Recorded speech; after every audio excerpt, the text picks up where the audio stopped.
This week's conversation with Birgit Tolman of the Wishing Thorn is sponsored by the Embroiderers Guild of America.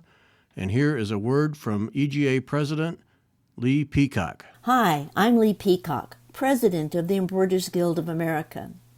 Did you know that EGA hosts an online library of free embroidery projects for EGA members? The Petite Projects Library is one of the membership benefits designed to inspire creativity. There are more than 50 free embroidery projects in the Petite Projects Library that can be used by EGA chapters and regions. Projects are also available to EGA members to download for personal use. Projects include an introduction to crewel embroidery, needlepoint, blackwork, surface embroidery, and many more. Right now, there are more than 50 patterns in the Petite Projects Library, and we're adding more each year. If you're interested in accessing free projects or program ideas, visit egausa.org to learn more about the Petite Projects Library. Thanks to the EGA for sponsoring this show. And now our conversation with Birgit Tolman.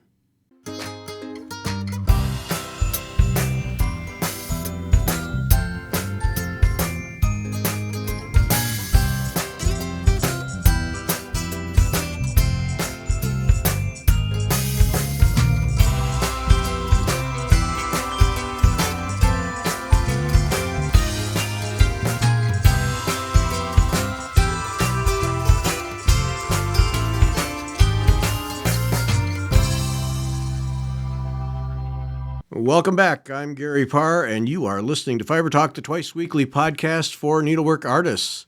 Our artist this week from the Wishing Thorn, Birgit Tolman. Birgit, welcome. Hi. Oh boy, we get to talk about samplers today, reproduction and creative. But first, I got, people have used their art degrees for a million things, but I have never encountered anyone who said to design and carve gravestones. How does that happen?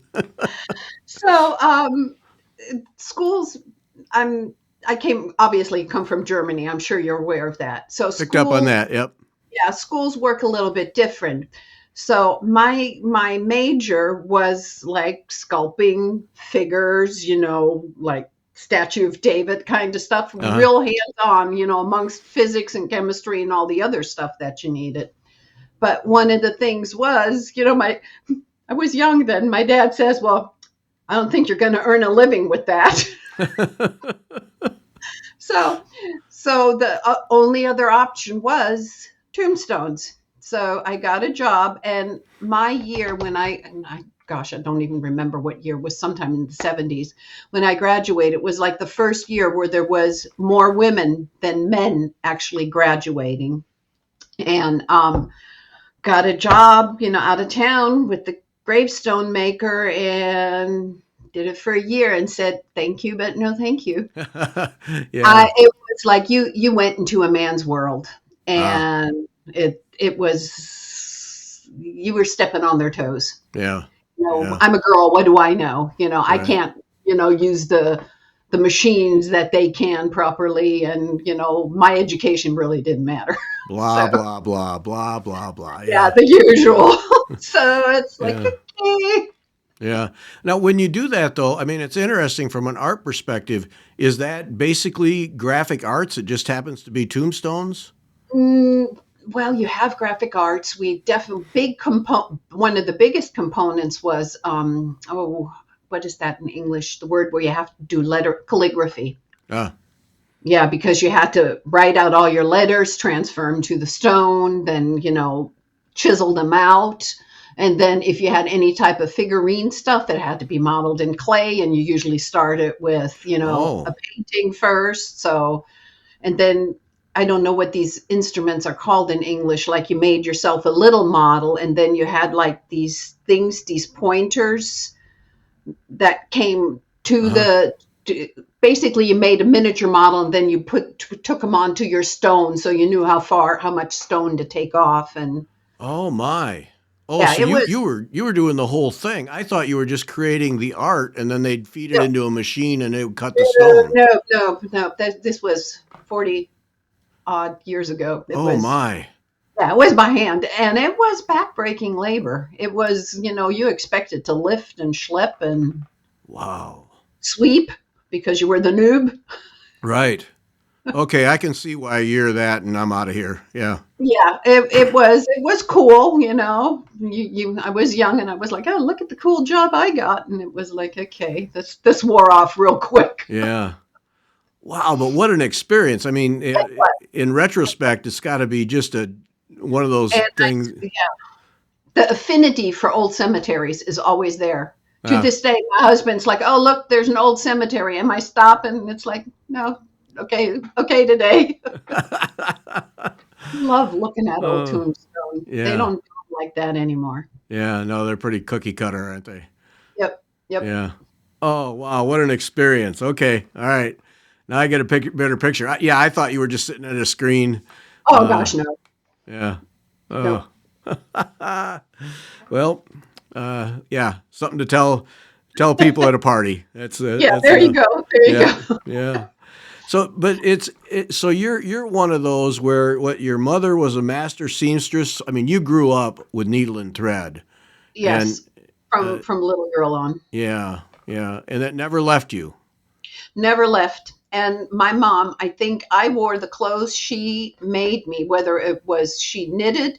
I remember in the 70s, I wore the hot pants when they were popular that she crocheted me to school. I was like 14, 15. I still wore the stuff that she made me. Uh-huh. So, yeah, always all of the stuff that we had. And there usually, when she had fabric left over, there was miniature versions made for our dolls. So if she made us a dress, there was a mini version for dolls. It was, Oh, and she had three girls, so it was hand me down. So I got my sister's stuff, and every now and then I got a new outfit because I was a little more daring. My sister, hot pants, no way. yeah, I'm like, sure, make them for me. go for it. Yeah. I remember my grandma was quite a sewer, and she would make clothes, and she made a ton of clothes for our my sisters, both of them. They're Barbie dolls. They had, I mean, they had Oh my clothes that gosh. their friends couldn't even get in the ball game with their clothes, and yeah, Yeah, see that is nice. yeah, That is see, and that is like sort of lost. Not many people do that anymore. no, no, no. And my youngest sister, when my dad moved, one of the times he moved, he just tossed all of their Barbie dolls. And I mean, this is my dad is gone, and this is Yeah. many years later, and you get with my sister Nancy, and we start talking about our childhood. That comes up every time. She's still mad about it. She's still just fuming. Yeah, I want those. I can imagine. I can Yeah, imagine. That's a treasure right there. yep, yeah. So for you, was it the art or the needle and thread? Because then you went on and got an art degree, and Hmm? what? Needle and thread came later. So yes, I was educated, and you had, asked about, did I hold on to anything from school? And so the only thing I held on to was my first grade. Oh, This is my book from first grade, learning needlework. oh, So there is, and you said, do I have anything? So there's all the things we had to, educate ourselves, the how to sew on a button, how to knit a toe. And I was 7 when I did this. because this was So a school requirement, right? this was my first grade binder for school, and somewhere in there I did do a little cross stitch pattern, but it's good gosh. One only knows where it is. It's somewhere in here. It's like a few lines of, hold Uh-huh. on. Uh-oh. There we go. It's like a few lines der Kreuzstich. So here it tells you how to make a cross stitch, and there is nothing there. I don't know where it is. Oh, Well, I am so sorry. oh well, that's all right. I thought it was in here. Well, everything else was. So, So so that's the when only thing I held on to. yeah, so when that's a requirement in school, how does that work in the curriculum? Math, science, writing? It was creative arts. Oh, okay, that's how it Was fell. part, and this may not be the case anymore now in Germany. Things have changed. Yeah. So we have a school system where you go to elementary 1 through 4. Then you go to high school starting 5th grade through 13. And there Oh, is a variety of different high schools. Some of them you go 5 through 10, some of them you go 5 through 13. So it all depends on where you went. So needlework art was a requirement until 10th grade. okay. So you had that So every year. had that every year. There was no and ifs or buts. And Wow. we had a fantastic teacher. I mean, she really, instilled the love. She taught us how to do the sewing machine, how to knit, how to crochet, built on what we learned in 1st grade. So that So, was really, it wasn't a grind for you. It wasn't a thing you tolerated. You had somebody who was making it worth your while and yeah. enthusiastic about it. She always said, this year we're going to be stitching. These are the projects you should choose from. Pick something you like. And then, we got to go out and buy our yarns and our materials. And then we sat and we made, and she read us fairy stories. Oh, really? How cool Yes, is that? How cool is it was that? totally cool. It was my favorite class. I mean, I couldn't wait. I wish it would have been more than once a week, but it was, once a week. Yeah, yeah. What did the boys do? Wood shop or something? Yeah, they had shop. Yeah. Okay. Yeah. So, and Yeah. in elementary, there was what we called Volksschule, and that was like a very, I can't say primitive. It's like you didn't go on to higher education. You just went from grade 1 through 9, just basic Oh, education. okay. All right. And they also had wood shop, and the girls had cooking. Mm. Hmm. So, but that doesn't even exist anymore. But that Yeah. was really fun because whenever there was like recess, the cooking was in the kitchen. We always walked by in the basement. We always walked by the windows and asked for snacks. So it was kind of cool. Yeah. Because see, we had that. It was either I think it was eighth grade for us. We had a trilogy, so it was art one 10-week segment or something, and then the boys and girls had to do all this. So it was art with the art teacher painting and those kinds of things, and then it was a wood shop and boys and girls in wood shop, and then home ec it was called home economics, and within that was some sewing, some cooking, the things which valuable to all because Yes. you at least knew how to turn on an oven, and how to Yeah. thread a Right. needle. Yeah, That's actually good that everybody did that. For us, it wasn't. We were still separated the old-fashioned way, yeah, and that may have changed. I mean, I haven't looked into the school system in decades. I don't know what's going on there right. anymore. So okay, so then that just fed into. I mean, you have it sounds like you have an art gene to you. So Yeah, that just fed your meter then being able to do yeah, that. totally, Yeah. 100%. And it also, we have like our family is sort of divided. There were the artists, and then there were the teaching people. Oh. So, my aunt, my sisters, my grandfather, they were all, principals, teachers. Oh. My husband's a teacher, so I had to grab that. And then the other half of the family all were painters, artists, lace makers. So it was divided up. Yeah. Yeah. So I But don't have, so then your culture, your whole culture growing up then was education, creativity, learning, growth. You really had it all. Yeah. yeah. Like I was never in fear of not knowing how to do something. Yeah. If Wow. if somebody said, "Oh, fix the sink," it's plugged up, I would have grabbed the screwdriver and would have went forward to see where I need to open something to find something.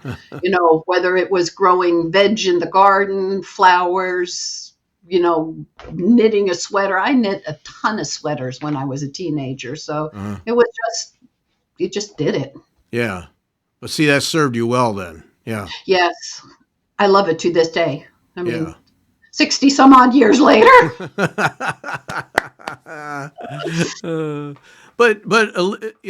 We talk in many shows. We've had a conversation.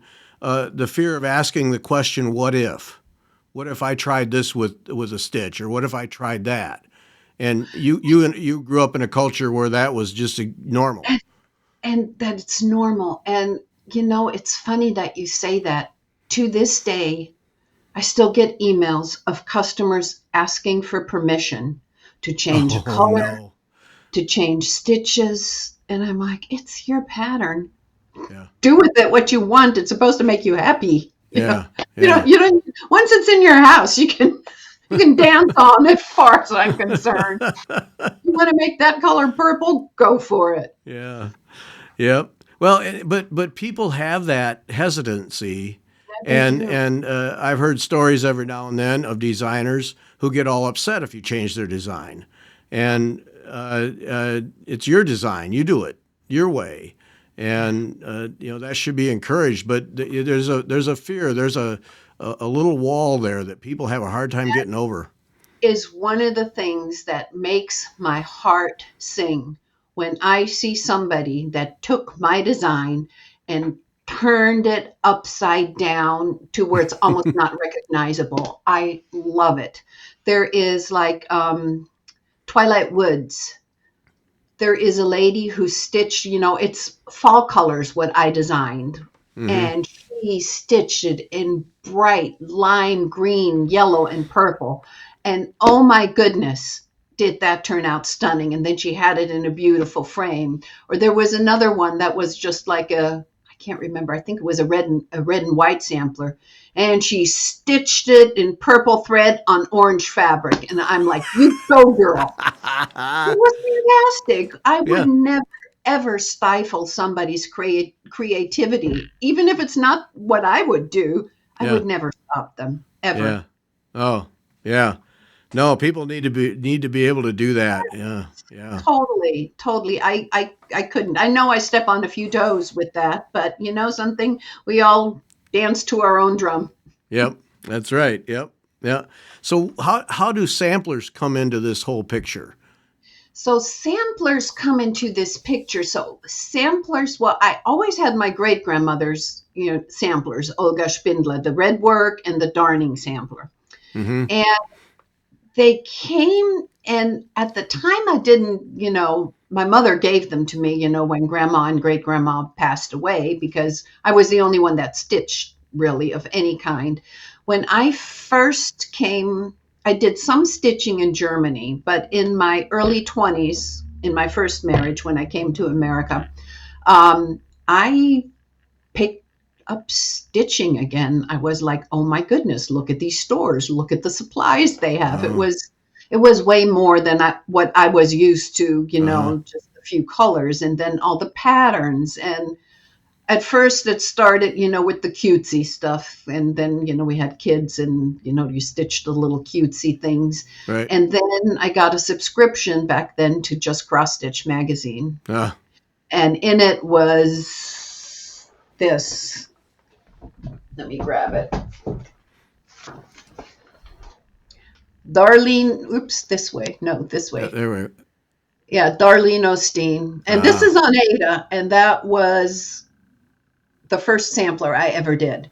Uh-huh. And right after that, I stitched a couple of years later, and that magazine, it's not what it was. It's not anymore what it was. And then came Eileen Bennett right here. Oh. Yeah, so Yeah. this was, the next thing out of him. I think this may have been Fine Lines. I can't remember. Uh-huh. But, and that's when the bug bit me. And then I looked at my grandma's samplers again, and then I stitched them for the longest time. I didn't start charting. Davis Computer, no, actually my brother-in-law made me my first stitching program on the Okay. computer. But I was into the stitching world way before that. It was, do you remember FidoNet, the dial up where you had to dial up and you Oh, could yes. upload emails and Yes. then you got replies back. You downloaded all the emails. Right. We had like Yes. a little stitching room. And one of the people that was in that also, you may know, was, she does silk thread now, Vicky Clayton Oh, yes. was part of that. And then there was another designer from California that was in there. And we weren't what we were yet. We were just dreaming the dream, sharing our knowledge. And it's like you couldn't wait. You sit there for 5 minutes waiting for all the modem to connect and then get the messages so we could see what people, it was fantastic. And then once computers got a little bit more involved to where you Yeah. could actually use them, because all my early charts were paper, did Yeah. everything pencil and paper like everybody else. That's Right. not different. Yeah. So, Hand yeah, drawn, and all the but it was symbols. nice to just take the eraser and stuff. Now it's like, you accidentally click something off, or you didn't save, or something disconnects, and it's like, Yeah. so yeah. Yeah. So you're do you still have your grandma's samplers? Yeah. Yeah. Oh, excellent. Oh my. Yeah, I'm looking. Do you want me to grab them? Yeah, sure. I'd love to see them. Yeah. Hold on.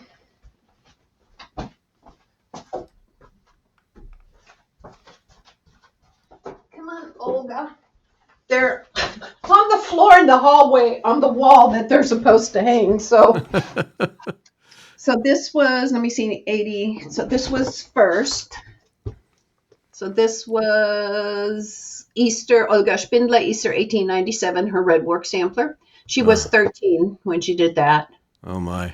Wow. And then this was her darning sampler a year later. And both of them were finished Easter. And because they needed to, school started, work started, a lot of people did fields. I know she didn't go to the fields, but she finished it for Easter both times. Oh. Wow. What a treasure. What a treasure. Yeah, those are definitely well cherished. Yeah, I can imagine. Yeah. Have you reproduced those? I mean, yeah. Not the burning one. I would know how to do it, but it would be a pain. Okay. Yeah, some people say, oh yeah, I would stitch a darning sampler. And I'm like, I still, here comes the conundrum. When your hobby turns into your business, Yeah. then you need to calculate, is that time wisely spent? Is it a smart business decision? Right. If I spend all that time charting something that maybe 5 people will buy, Yeah. or would that time be better spent somewhere else? Yeah. Yeah. That's an interesting aspect of this, because I bet I could, shop owners, I bet I could line up 20 of them, and 15 of them would, if they were honest, say that opening a shop took the fun out of needlework for them, because they didn't get to stitch as much, because they're running a shop and ordering and all the administrative stuff. But it sounds like you're in your designing effort, like you've kept that enthusiasm. That's still there for you. Because it's either stitching it or designing it. And a lot of times before I did my own designs, one of the first things, and this will tie into other stuff that we're going to be talking about. One of the first things I always did was, when I bought somebody's pattern, I'm like, oh, what can I change? I don't want mine to be the same as 500 other people's that bought that sampler. So I always looked for little things, either change the color or change some stitches, just to make it that it's mine, that mine is different. And I got in trouble with the EGA for doing that when I took one of their classes. I love the EGA. I was very involved when we lived in Florida with the EGA, taught some classes, but I remember doing this because I do a lot of canvas work also. And there was this one pattern where everything was, mirror image, geometrical, and then the center wasn't. They didn't mirror image it. So I mirror imaged it because I figured it needed to be mirror image. And they said, beautiful stitching, beautiful choices. However, they docked me points because I didn't stitch it the way it was charted. And I'm Oh, like, it's hanging on my wall, so whatever. It's mine. I'm doing it yes, my it's way. Yeah. fine. But it's okay. I understand where they're coming from, but it's a lot of stuff I've always changed a little, much to the dismay of Yeah. some designers probably. But Whatever. Yeah. I remember Black Swan Designs. She had the dragon. I stitched the dragon heart, and I changed that. And I worked at at a stitching store in Florida at the time, and they took it to market exhibitions or something like that, where you took like Oh, models or whatever. And the designer was thrilled with what I did. She wrote me a nice note on the back how much she oh, loved it. And I'm yay. Yeah. like, yeah. Yeah. So how is it that is it your grandma's samplers that got you connected to samplers that become your business, or is there It something was else Darlene Steen's sampler. that was it, huh? That was it. I saw that, and the stitches spoke to me. The I like symmetry in samplers very Mm. much. Uh, Yeah, that's another reason I upset people because most of my charts, you would officially actually call them an adaptation. Because if that girl, for many reasons, if that girl didn't manage to get the border on all four sides correct, I correct it to oh, make it okay. symmetrical. I have some samplers because they were requested exact charts. They are reproductions. But then when you think about it, nothing's really a reproduction because we're not using their fabric. Yeah. Many of them, they stitched on I have so many of them were 22 over 36 count or 32 over 28. Right. So you're not really doing a reproduction unless you can stitch it on fabric like that. Yeah. Yeah. So Yeah. I'm also kind of, these girls don't have a voice. Mm-hmm. So what if they wouldn't want their stuff reproduced hundreds and thousands of times? Yeah. We never got to ask them. We just assume, oh, this is okay. So very often I always change some things and I want to leave their design, their original idea, I want to leave for them. That belongs to them. That is their treasure. Mm-hmm. So, I consider it, you put it nicely, borrow. I borrowed their idea and made a sampler. Yeah. Yeah. So it's probably 98% of what it was. And a lot of times I get emails, can you make it not over one? Because most people my age don't like over one anymore. So, you're already there changing that. So you might as well, make it look pretty. Right. Right. Now you're when it comes to samplers, usually it's reproduction people or people who design their own, and you do a pretty much a Both. 50-50 mix of both. Both. Is that just your creativity? I You have have to. Yeah, because I can't just be copycat all day long. That's boring. I want to Okay. do my own stuff. And I have, and not just samplers, I'm sure you saw on the website the bug collection, which is extremely popular with some people, which I never expected, Yeah.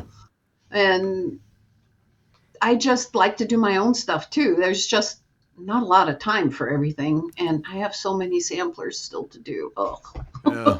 Yeah. Do you collect them? yes, I do. Oh, you have that disease too then. Yes, unfortunately. But in the beginning, there is, when I see a sampler, I'm not like, I don't collect Solomon's Temple, or I don't collect Adam and Eve, or just samplers with houses or motifs or religious verses. When I see it, I like it, I want it. Okay. It doesn't matter what kind it is. So it's it's like these guys are French and they're done by the same girl and they're going to be very glary for you. Yeah. So these are both from the 1820s, and she did them for her parents. And Uh, they're like little works of art for me oh because yeah. she's got like the farm girl on there, and so this one she says, "Vive Louis." So this was the last Louis King of France. Uh-huh. And then this one she dedicated to her parents, her most tender father and loving mother. So, you know, these spoke to me. I saw them, and the colors too. And that's I always prefer the colors of the front because some people love stitching the colors what were the original. Yeah.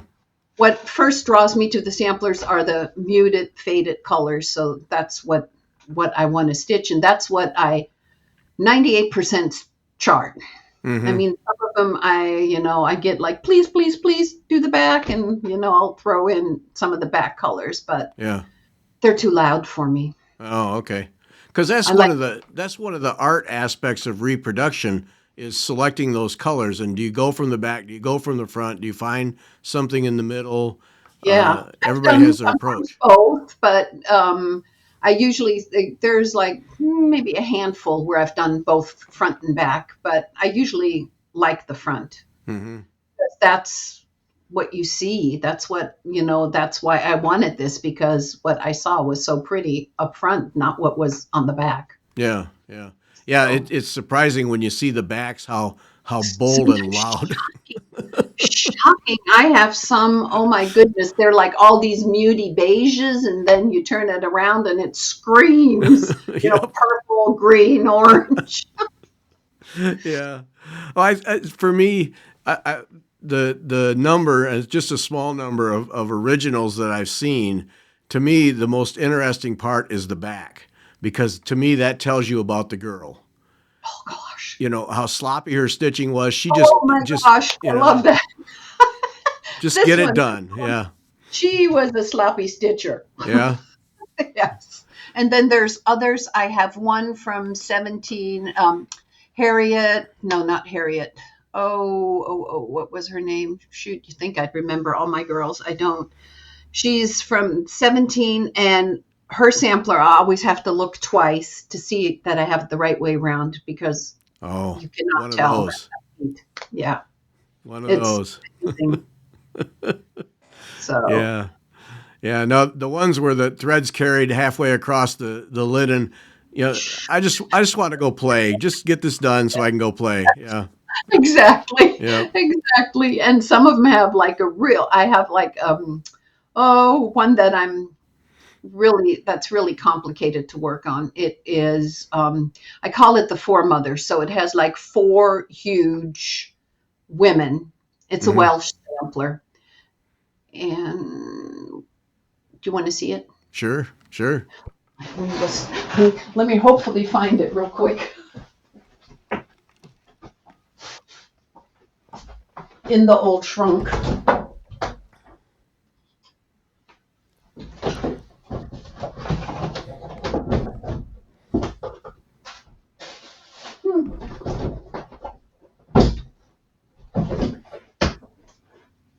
Well, shucks.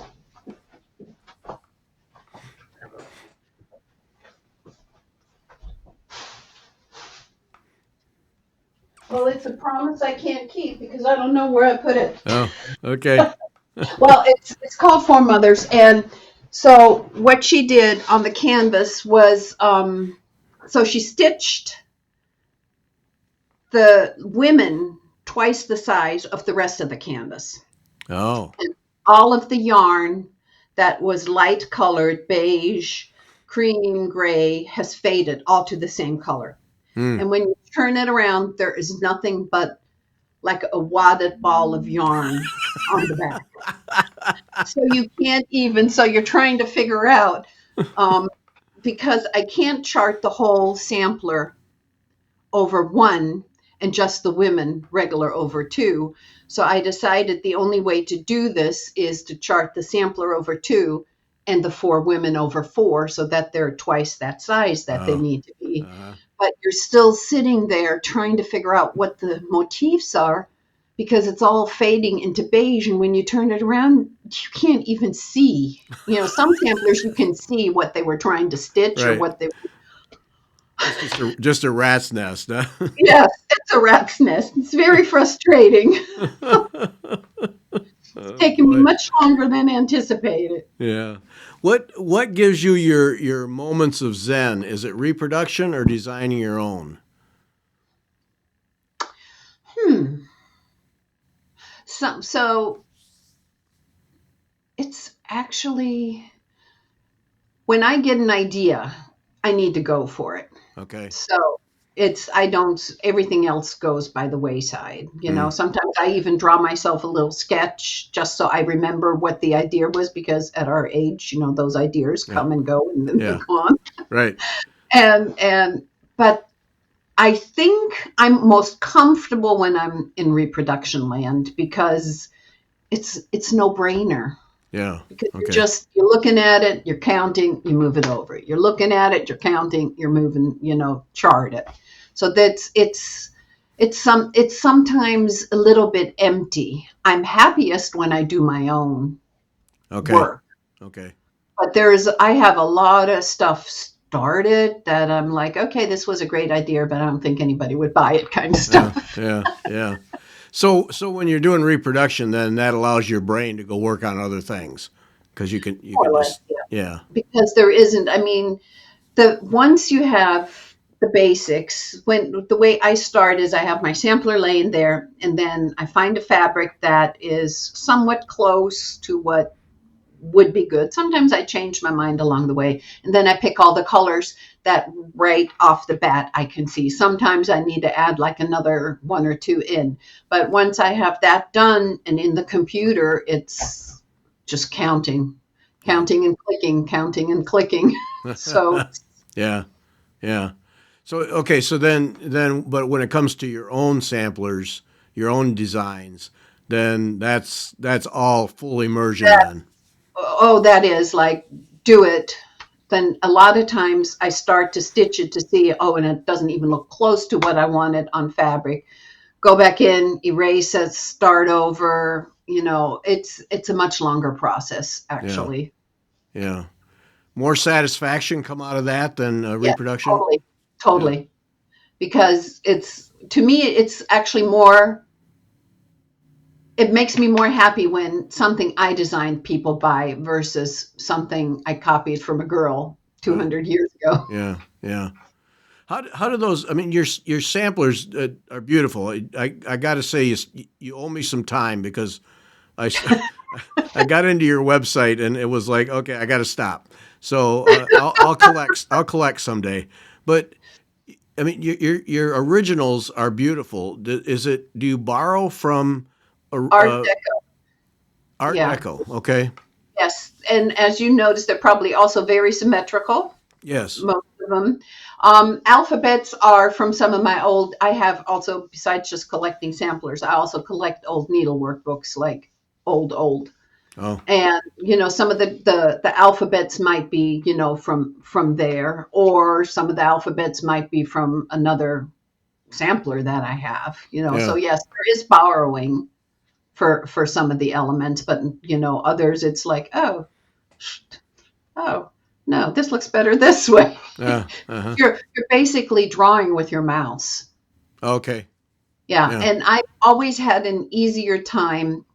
I've never been one that is really good at realistic drawings, so I couldn't sketch the fruit bowl. I had a real hard time doing that in school. It was ugh.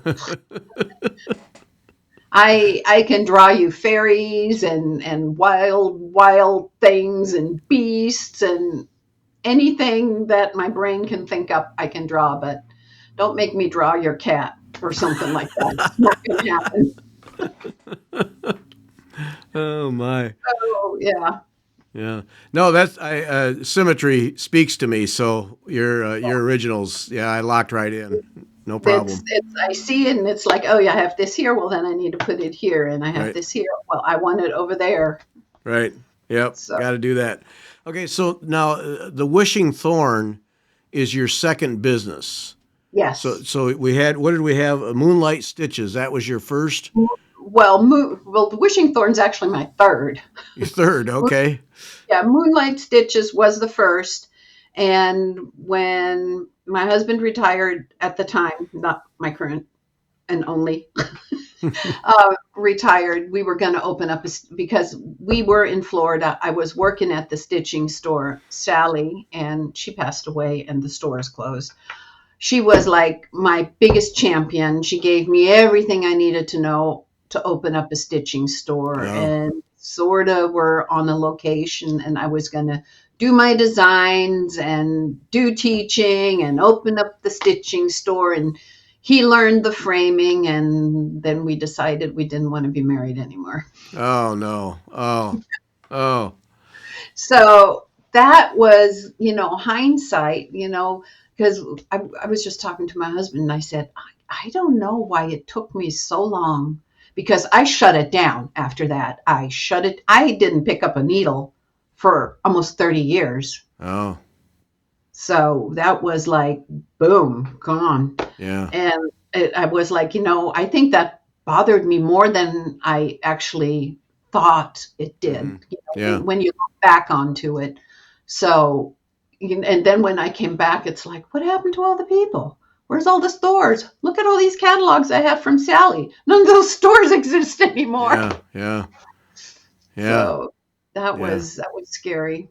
Yeah. And then I slowly, worked my way around. Some people are still here, others were not. Was so glad that Jeannie Thompson's girl took over and that she was at least still here, and I had those flower threads to go to. And then there was a bunch of, overdyed fabric wasn't a thing when I Yeah. was teaching, then all these cool fabrics and all these people making the cool threads. And I mean, my favorite is still just silk, but I don't like the shiny silk. I like Mm. the overswa is my favorite. Oh, okay. It's because it has a matte. It's got Yeah. some sheen, but it's not like Japanese. The silks are really shiny and bright. I don't like that. Yeah. Yeah. The more muted, and there are some really pretty overdyed threads. And I couldn't pinpoint one company as my favorite because I cherry pick from each. Yeah. It's you just look at the thread. You don't care what the label is. Yeah. I don't care what the label is. Exactly. When I organize my threads, I organize them by piles of color Oh, okay. All right. and Yeah. then choose what I like. Yeah. So this period of silence, and I can imagine if a divorce is wrapped into Yeah. shutting down a shop, and I can't even imagine what you're. It, Ugh. it just didn't go. So after that, I had to work full time then, and to raise the kids. And I'm trying to think, when did I start? Early, then back in 2003, Jim and I got married. And like halfway through, I was like, Etsy came on the horizon. Oh. And I was like, oh, I could do something like that. I can, of course, me again. When I see something, I don't want to buy it because I know I can Right. make it. I Here. don't. I don't Here we need to. go. Here we go. Yeah. So I became a soap maker, and I had a really successful soap shop Mm. for 6, 7 years. Soaps, perfumes, the whole works. Oh. And wound. It went so ballistic in 2020 with COVID, where I was packing so many orders for so little money. I was like, something's got to give. Oh. It's like, you couldn't, in order to stay competitive, it's like pricing. And then all of a sudden, everybody else had a store and wanted to do it in COVID. And I looked at this and I'm like, yeah, this is not, I'm working my butt off for a pittance. Yeah. So Yeah. I took that store and shrunk it, and it's still around. I took my grandmother's little initials that she had, which she stitched on a pillow, and that's the logo. And it's Winter 1884, and I just whittled it down to the perfume. So I got like 12, 13 items and one soap, and that's it. Oh. So, and I can't shut it down all the way. It's Yeah. like, Do I'm not you ready for still divorce. do you still run that store yourself, or does someone else? You do. No, I run everything. I don't let anybody touch my stuff. Okay. My husband has the privilege of printing my charts, and that's as far as it goes. And I see every now and then, honey, the internet isn't working. Can you come and help me? That's about it. Oh I am my. very, I couldn't. He doesn't even pack the orders for me because he says nobody packs the orders like you. Oh, And I just can't, give can't that let it away. go. Yeah. Well, So, control freak too. yeah. ADHD, control freak, OCD, give me everything. Line them up. Line them up. Yeah. So you get married, and then somewhere along the way, the switch gets flipped, and you start designing and stitching Yeah. again. And I was packing those orders and I'm like, maybe I should give those patterns a try again because Fun Silk was already charted. I send you a picture of the other one, the purple. Hold on. The purple one. This one is charted but not released. Yeah. Okay. This Yeah. one and this one actually hung in the Margaret Partial Gallery for the EGA for the longest time. It's This beautiful. was it was a real fun one. And then Spun Silk. And there was like a few other little ones that were already charted. So I was like, oh, maybe I should just see if I can find a new stitching program and convert it over and see if I can do something. But then I hit the roadblock with the stitching program charting all the stitches. Oh. Because that back then I had invested in Davis Computer Company. It was Easy Grapher Stitch Whiz. Mm-hmm. And I would buy it again if I knew they were still there. Their website's still there. Everything's still there, but it doesn't look like anything's been, and I'm not going to throw like 500 No. bucks at No. it without, knowing if they're still here. But they had, in my opinion, the best program. And almost all the designers like Just Nan and them have this program to stitch their specialty stitches. Oh. Okay. And it's like, if anybody's out there and wants to sell it, I'll take it. So yeah, that was the hardest. I mean, PC Stitch has like an edition of it, a version of Specialty Stitch, but it's not as intuitive as this was. This was just brilliant the way it was done. So Yeah. then it took me like 3 years, to get the stitching instructions done for that one. Mm. And then in the meantime, I was like, oh, samplers. Oh, let's chart great grandma sampler. And then, oh, let's chart this one. And I had bought some in Florida. So I charted those. And then it's like, oh, I don't have any more. Let's go get some more samplers. So, yeah, some of them are rescue samplers. Some of them are really pretty. I don't buy for investment. Some people buy for investment. Yeah. In my opinion, if you're spending 5, 6, 10,000 on a sampler, it should be in a museum, not in somebody's home locked away. So, Yeah. yeah, So you'll do rescues then. So like if they have a hole or threads missing or whatever, you'll. there's one on my front page on the website that's shredded to pieces where I just charted like the bottom little, like made a miniature sample out of a little section of it Okay. because it's still just sitting there on fabric, in the box. Yeah. Haven't done anything. Yeah. So then the Wishing Thorn then evolves out of this effort. You didn't sit down one day and say, I'm going to start a business again. No, it evolved out of the soap business into like, I'm not going to work for $5. Yeah. I need something. And the one good thing was though, it taught me, the soap store definitely taught me how to run a business. And I have really good connections on how to run my business. So the business part, I have never doubt I can turn the faucet on and I can turn the faucet off. It's whatever, I need to do. I'm really comfortable with that. Yeah. But, then finding all the right charts and then, you have to not look what other people are doing. Mm-hmm. That's the biggest thing because, I love, everybody's, Teresa Kogut, all the beautiful primitive looking ones. I love those. Shepherd's Bush was one of my favorite things to stitch, won awards for shepherd's bush patterns that I stitched. And I don't want to, because then it trickles in, whether subconscious or conscious. I don't want that messing with my, with my ideas. Right. It's so interesting that you say that because for 45 years I edited trade magazines, Oh, and just retired from that.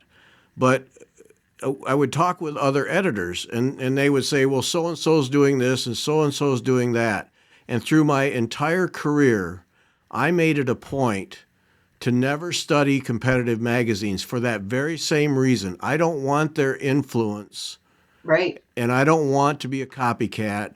And right. I want to do what I think is the best message for the reader, and the best presentation. Thank you. Same exact thing. Yeah, I don't want that in my head. I have Yeah, blinders on. There's like, and sometimes it's bad because, oh, you didn't see that? And I'm like, no, I don't go looking. yeah, I mean, every now and then something, comes across my feed from one of my customers and they're stitching something, but I don't go looking. I can't, because I'm the kind of person that would immediately think I'm not good enough.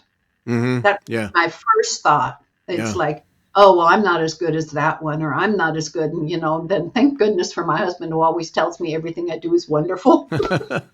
But you start chasing things, and Yes, you you do. lose yourself because Right. you're chasing what other people are doing and trying to either outdo them or match them or And do. I don't want that. I Yeah, just do me. And that's why a lot of times there's no rhyme or reason, because I just do what I feel like is fun for me to do.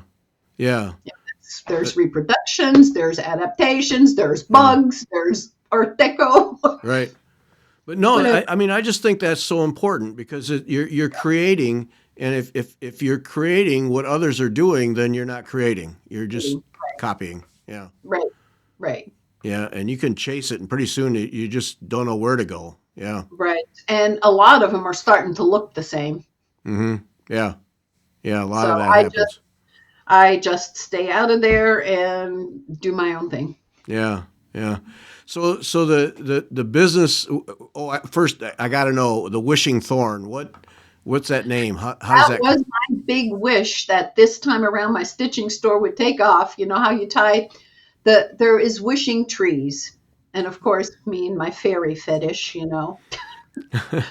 building a fairy garden already out there. So the wishing thorn is a hawthorn tree. They were used for protection, and they were used to tie ribbons to make wishes that would come true. hmm So, and one of, like, not decades, well, 2 decades, close to 2 decades, one of my business coaches always said, don't ever use a business name that tells you what the product is. She says, if it goes down the tube, you can keep everything, and just like, if I want to sell socks, they're going to be socks by the wishing thorn. Oh, that's excellent. Yeah, so never typecast, is that the word? For Typecast. Yeah, yeah. typecast what you're doing. So I didn't want the word sampler in there. I didn't want the word cross stitch. I wanted nothing in there, because if it went down the tubes, I was gonna just find something that would stick.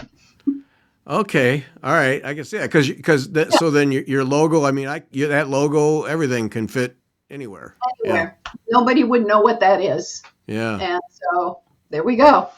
That was a Oh well. business decision. Yeah. Well played. Well played. And now here, of course, we're going to run out of time. So it isn't just the samplers then, because you have the project bags and totes. I mean, there's so much that you have. And those are print on demand, and a lot of people don't realize that. And I always say, read, read, read, because they say, oh, that's a small project bag. It's like for you know, half a pattern. The small patterns fit in there Yeah. nicely. I don't use it for any kind of pattern. I just put all my threads and scissors and bits and bobs for each thing in there and put it with the pattern. So hmm it's not like the totes hold a lot of patterns, but and they're from all the samplers, so I transfer them over, and then they print them for me. Oh, okay. Yeah. Because I don't, it's just neat well, to I have don't a. have time. Yeah.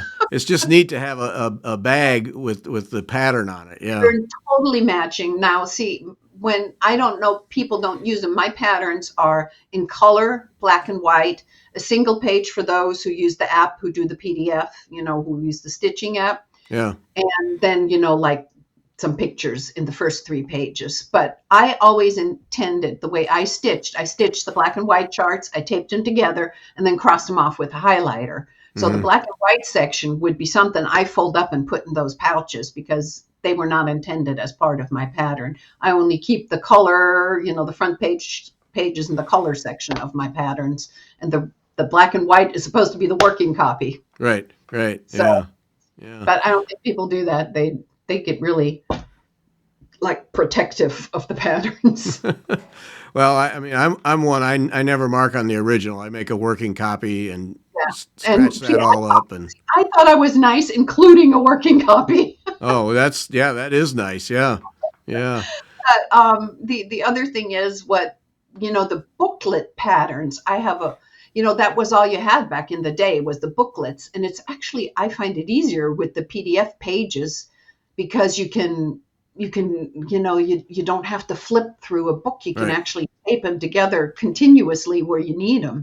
Right. So sometimes I have it taped together and it's this giant thing and I just fold it up to the section I need to be and done. Yep. No, I've done that. Yeah, I've done that. You tape together the overlap and yep, you bet. Yeah. Yeah, so I love that. The only way to get that with the booklets is you have to make yourself a working copy. Yeah. What are you seeing as the days go by in terms of preference from customers, printed or download? Still a mixed bag?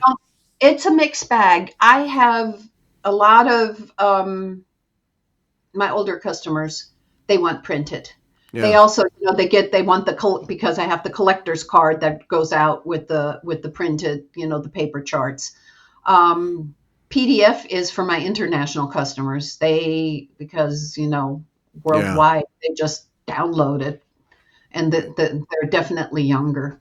And I also make it like a smaller file size, when I print, and create my PDF, and then the PDF that I print the paper chart from is actually that's like printed out for printing. Right. And then I make a PDF that is for PDF. So if one is like 18, kilobyte, the other one's only 2, so it's easy for them to download.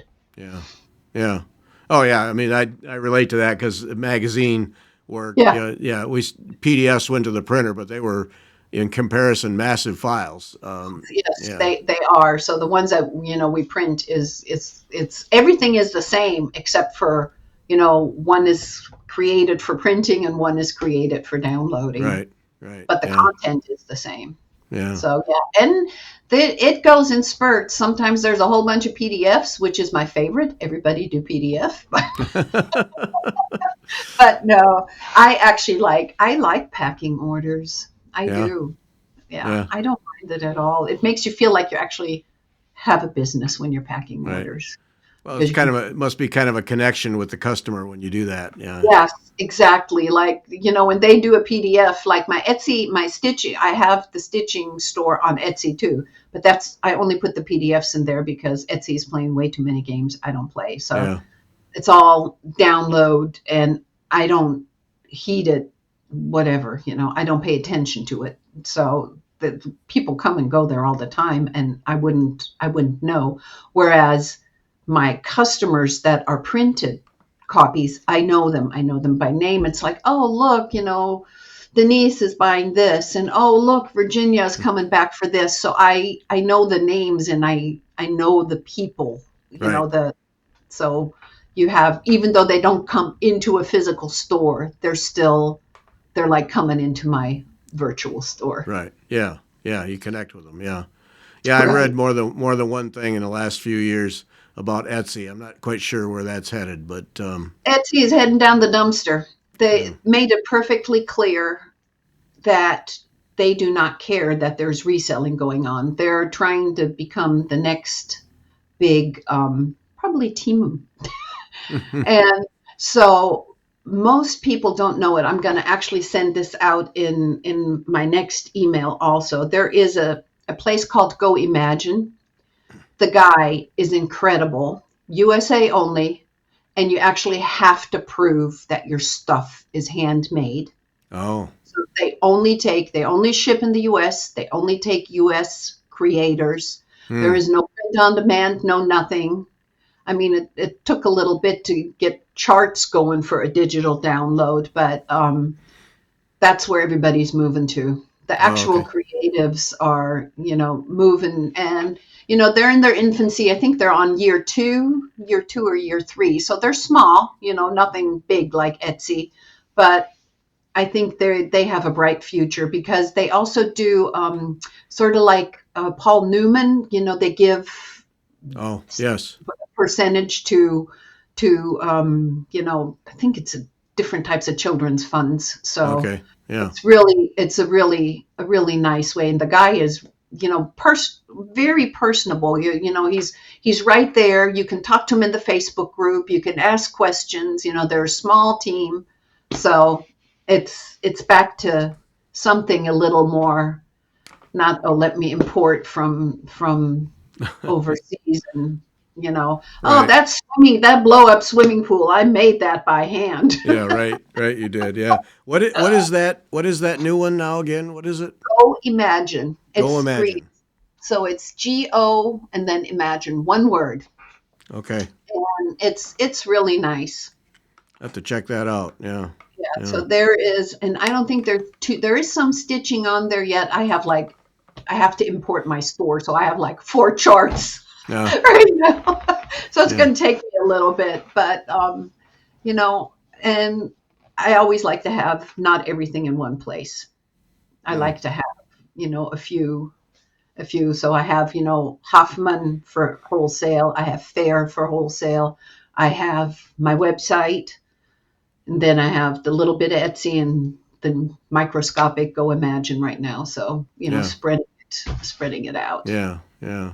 So what we got to wrap up here, but what's new Yep. coming up? What, What's new coming up? I never do Black Friday, and I do end of year holiday, and there is going to be a really special box with 2 new oh samplers, boy. pouches that nobody's ever seen. So it will Excellent. go out in email with, what you call it, pre-orders for Yeah. the ones, and it's going to be just like my mystery boxes, but it's going to be probably twice or 3 times the amount what's in the mystery box. Oh, okay. Mystery box is always fun for people, but I could sell those all day long, but it's like, guys, because I always want to put something vintage in there also for them, and I'm running out of vintage. I have to go shopping for vintage. Uh, So yeah, so it's going to be, yeah, I always do end of year, between Christmas and New Year's is when people have some calm. I don't play in that crazy Black Friday stuff. yeah. Yeah. It just turns me off. Yeah. Okay, so the website is thewishingthorn.com, but then it sounds to me like people need to get on your mailing list, get a newsletter. Yep, that's all right there. When you come there, there's a little pop up, Yeah, there and is that every also time. not, that also it's not, it gets them a little discount, but it gets them the access to the free pattern vault, and there Yes. is a ton of free patterns in there, including one antique sampler. And I'm getting ready end of year to do a whole bunch of, I do it in swoosh because I'm also looking through my files from when I worked at the stitching store, and I'm finding like really from the 80s, like, free patterns from everybody and their brother. So Yeah. I need to get those uploaded and put into there. So Yeah. it's going to be fun. Yeah. So it's well, I can, like I said, you owe me some time because I got caught up in the site and yeah, the clock went by. Yep. All right, Birgit, thank you so much. This was so much fun. This was really, really great. I was so appreciative, to meet you. Such a nice person. Oh, Don't have to be scared. I was like, oh my God, an interview. no, no, not at all. Not at all. Talk forever here. Yep. No. All right. Appreciate it. And thanks to everyone for listening. Take care.